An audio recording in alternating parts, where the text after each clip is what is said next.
غزہ کے 20 لاکھ بے گھر لوگوں کے لیے 8 اکتوبر 2025 کا دن امید لے کر آیا۔ امریکہ کے پریزیڈنٹ ڈونالڈ ٹرمپ نے اناؤنس کیا کہ اسرائیل اور حماس نے پیس ڈیل کے پہلے فیز پر ایگریمنٹ کر لیا ہے۔ یہ 2 سال کی خونی جنگ کو ختم کرنے کی طرف پہلا قدم ہے۔ ٹرمپ نے اپنے سٹیٹمنٹ میں کہا کہ تمام ہوسٹیجز جلد ریلیز ہوں گے اور اسرائیلی فورسز ایگریڈ لائنز تک واپس لوٹیں گی۔ حماس اور اسرائیل کے درمیان یہ ڈیل ایجپٹ کے شہر شرم الشیخ میں ہوئی۔ پچھلے ہفتے سے قطر، ایجپٹ اور ترکی کے میڈیٹرز دونوں سائڈز کے بیچ برج کا کام کر رہے تھے۔ اسرائیل اور حماس ایک دوسرے سے ڈائریکٹلی بات نہیں کرتے، اس لیے یہ انڈائریکٹ نیگوسیشنز کا میتھڈ یوز ہوا ہے۔ ٹرمپ کے مڈل ایسٹ کے اسپیشل انوائے اسٹیو وٹکوف اور ان کے داماد نے ان ٹاکس میں امپورٹنٹ رول پلے کیا۔ ٹیوزڈے کی شام تک ڈیل کا پہلا ڈرافٹ ریڈی ہو گیا تھا۔ ٹرمپ نے ٹروتھ سوشل پہ اپنے میسج میں لکھا کہ یہ مضبوط، مستقل اور دائمی امن کی بنیاد ہے۔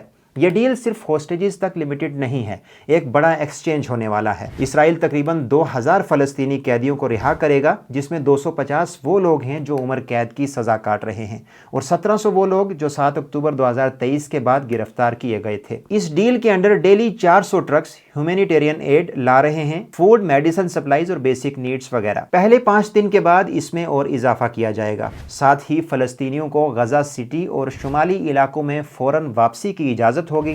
رافع کراسنگ دونوں طرف سے کھل جائے گا اور مریض علاج کے لیے ایجپٹ جا سکیں گے۔ پیس ڈیل کی اس خبر کے بعد فلسطین سمیت دنیا بھر میں لوگ خوشی کا اظہار کر رہے ہیں۔ وہیں کچھ لوگ یہ بھی سوچ رہے ہیں کہ یہ امن معاہدہ کامیاب بھی ہوگا یا پہلے کی طرح کھوکھلا ثابت ہوگا۔ پیس ڈیل کے بعد حماس نے اپنے بیان میں کہا کہ یہ جنگ بندی قوم کی عظیم قربانیوں کا پھل ہے۔ وہیں اسرائیلی prime minister Benjamin Netanyahu نے کہا کہ وہ قیدیوں کو گھر لائیں گے اور یہ اسرائیل کے لیے عظیم دن ہے۔ یہ ڈیل ابھی صرف پہلے فیس میں ہے۔ ٹرمپ نے 20 پوائنٹ پلان ستمبر 2025 میں پریزنٹ کیا تھا جو 3 فیسز پر بیسڈ ہے۔ پہلے فیس میں امیڈیٹ سیز فائر، ہوسٹیجز کی ریلیز اور ہیومینیٹیرین ایڈ میں بڑھوتری ہے۔ دوسرے فیس میں نیگوسیشنز ہوں گی جس میں حماس کا ہتھیار چھوڑنا، نئی گورنمنٹ کا سیٹ اپ اور انٹرنیشنل اسٹیبلائزیشن فورس کی ڈپلائمنٹ۔ تیسرے فیس میں غزہ کی ریکنسٹرکشن، فلسطین کا کنڈیشنل پاتھ وے اور ریجنل پیس۔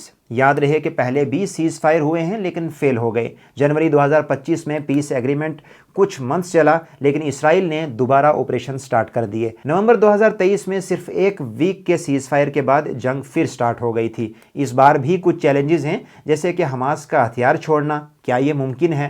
فلسطین کی حکومت کون چلائے گا اور فلسطینی ریاست کا راستہ کیا ہوگا؟ 2 سال کی جنگ سے بہت زیادہ نقصان ہوا ہے۔ 67,000 سے زیادہ فلسطینیوں نے جان گنوائی ہے جس میں زیادہ تر خواتین اور بچے شامل ہیں۔ 1200 اسرائیلیوں نے اپنی جان گنوائی اور 20 لاکھ سے زیادہ افراد اپنے گھروں سے بے گھر ہوئے۔ ہاسپٹلز، سکولز، ریزیڈنشل بلڈنگز سب کچھ اسرائیلی بمبارڈمنٹ میں برباد ہو گئے۔ یہ معاہدہ یقیناً تاریخ ساز ہے لیکن اصل امتحان امپلیمنٹیشن میں ہے۔ غزہ کے 20 لاکھ بے گھر افراد اپنی گھر واپسی کا انتظار کر رہے ہیں۔ اسرائیلی خاندان اپنے عزیزوں سے ملنے کو بےتاب ہیں، لیکن سوال یہ ہے کیا یہ امن برقرار رہے گا؟ ماضی کے تجربات سے امید بھی ہے اور تشویش بھی۔